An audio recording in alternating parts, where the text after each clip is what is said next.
사람을 소중히 하시는 참부모님. 하나님이 축복한 사람을 귀하게 여기는 마음이 필요. 김원필 선생. 참부모님은 새로운 사람이 들어오면 정말 정중히 맞이합니다. 그리고 그 사람이 하는 말을 전부 알고 있다 하더라도 밤 늦게라도 끝까지 듣습니다. 그 사람에 대한 대우를 게을리하지 않습니다. 왜냐하면 참부모님은 사람이 하나님 앞에 마음을 다한 선의 실적, 공적을 대단히 소중히 하시기 때문입니다. 가령 이런 실적을 갖고 있지 않은 사람이 있다고 해도 그 사람의 조상이 이룬 실적, 공적을 인정해 주셨습니다. 또 그것도 없는 사람이라면 하나님이 오랫동안 그 사람을 인도하시기 위해 정성 들여 오신 하나님의 심정이 그 사람에게 남아 있다는 것입니다. 그런 하나님의 심정을 받아들여 주셨습니다. 설령 또 그 사람에게 아무것도 없는 타락한 사람이라고 해도 그 사람에게 남아있는 본심에 대하여 그 사람을 대우한다는 것을 참부모님은 잊지 않으십니다. 참부모님은 이런 사람이 오면 반드시 잘 대접하고 돈이 없으면 돈을 주고 옷이 없는 사람에게는 옷을 주고 여러 가지를 도와줍니다. 참부모님은 하나님이 인간을 대하는 이상 대우해주고 상대되는 사람을 알아줍니다. 그러면 수수작용의 원리로 이번에는 상대되는 분이 참부모님을 알아주어야 되는 단계로 들어옵니다. 만약 그것이 안 될 때는 하나님이 그 사람의 모든 축복을 빼앗아 이쪽 분에게 전부 주는 것입니다. 자신의 지금까지의 공적을 모두 참부모님에게 놓고 자신은 빈털터리가 되어 돌아가게 되는 것입니다.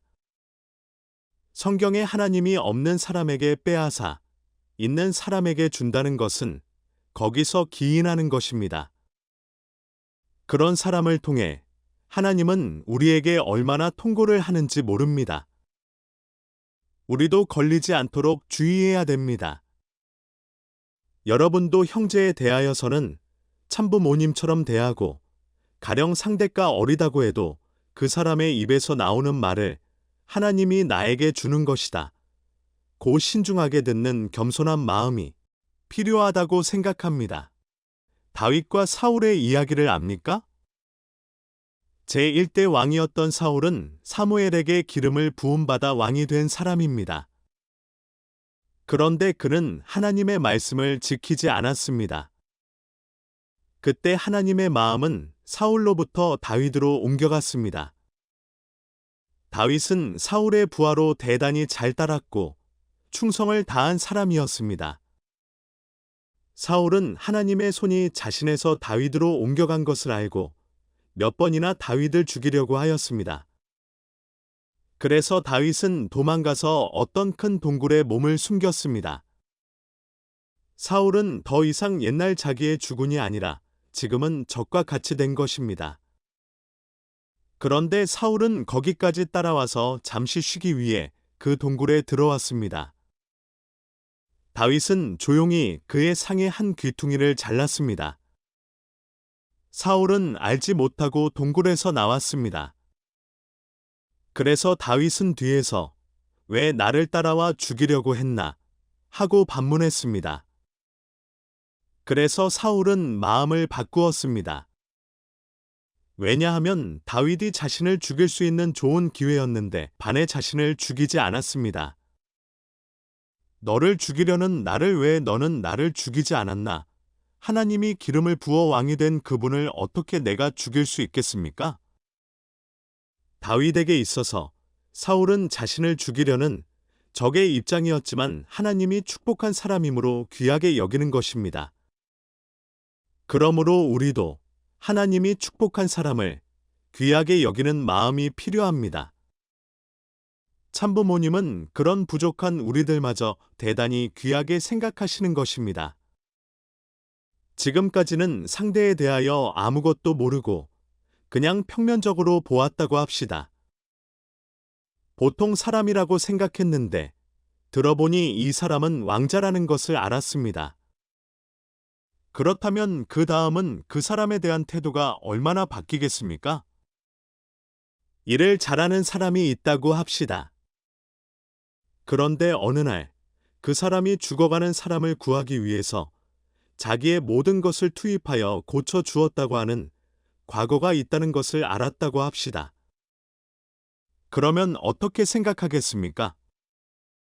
사람을 안다는 것은 중요합니다. 그냥 보고 판단한다. 눈에 보이는 것만으로 알려고 하는 것은 좋지 않습니다. 가장 중요한 것은 전부 마음 속에 있는 것입니다. 그것은 조금만 나타나는 것입니다. 그러므로 눈에 보이는 것만으로는 그 사람의 가치는 잘 모릅니다.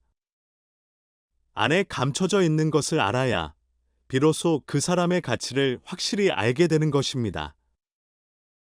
우리는 많은 선배가 30년, 40년, 50년 생애를 통해 쌓은 간증을 듣는 기회가 있습니다.